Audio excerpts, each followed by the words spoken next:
एक खाली पड़े पुराने घर में खोजते हुए उस आदमी को अचानक एक अंधेरी सुरंग मिली। उसने एक मोमबत्ती जलाई, एक खंभे से टकराया और अंदर रेंग गया। थोड़ी देर बाद अचानक नजारा खुल गया। वहां उसे नदी में डूबा हुआ एक कुत्ते के सिर जैसा तौलिया मिला।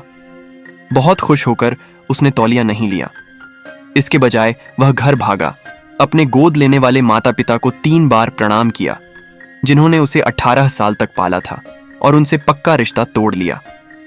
फिर वह गांव में अपने टूटे फूटे पुराने घर में वापस भागा, अपनी पत्नी को अस्पताल ले जाने की जिद करते हुए, क्योंकि सिर्फ इसी तरह वह अपने परिवार की जान बचा सकता था। पता चला कि वह जवान आदमी एक पुनर्जन्म वाला इंसान था। अपने पिछले जन्म में जन्म के समय एक अमीर व्यापारी ने उसकी जगह ले ली थी और उसने 18 साल तक ऐशो आराम का मजा लिया। इसके तुरंत बाद व्यापारी को उसका असली बेटा मिल गया और उसने उस जवान आदमी को घर से निकाल दिया और उसे वापस गांव भेज दिया।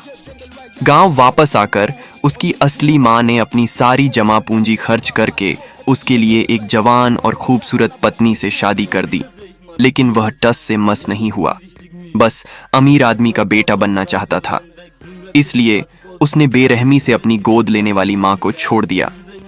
पत्नी, जो बच्चे को जन्म देने वाली थी, अपने गोद लेने वाले माता पिता के घर वापस भाग गई, क्योंकि वह बचाने का सबसे अच्छा समय चूक गई।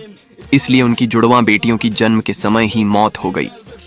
पत्नी, जो पूरी तरह टूट गई थी, उसने भी आत्महत्या कर ली। उस जवान आदमी ने 3 दिन और 3 रातें कड़ाके की ठंड में बिताईं, लेकिन कोई फायदा नहीं हुआ। वह अपने बेरहम गोद लेने वाले माता पिता का मन नहीं बदल सका। उनका असली बेटा, जिसे उन्होंने पाया था, मानता था कि जियाओ हुओ ने उसकी आरामदायक जिंदगी के 18 साल चुरा लिए थे और उसे बेरहमी से पीट पीट कर मार डाला। अचानक अगले ही पल उसका दूसरा जन्म हुआ और वह उसी दिन लौट आया जिस दिन उसके गोद लेने वाले माता पिता ने उसे उनके घर से किडनैप किया था।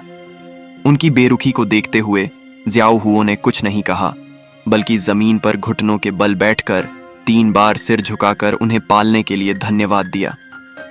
फिर वह अपनी पत्नी को डिलीवरी के लिए हॉस्पिटल ले जाने के लिए घर भागा। उसकी पत्नी यह सोचकर कि वह बच्चा अबॉर्ट करने वाला है, फूट फूट कर रोने लगी। लेकिन शियाओ हुओ ने उसका हाथ कसकर पकड़ लिया और वादा किया कि अगर उन्हें अपना सब कुछ बेचना भी पड़े तो भी वह उसे एक बड़े हॉस्पिटल में ले जाएगा ताकि सेफ डिलीवरी हो सके।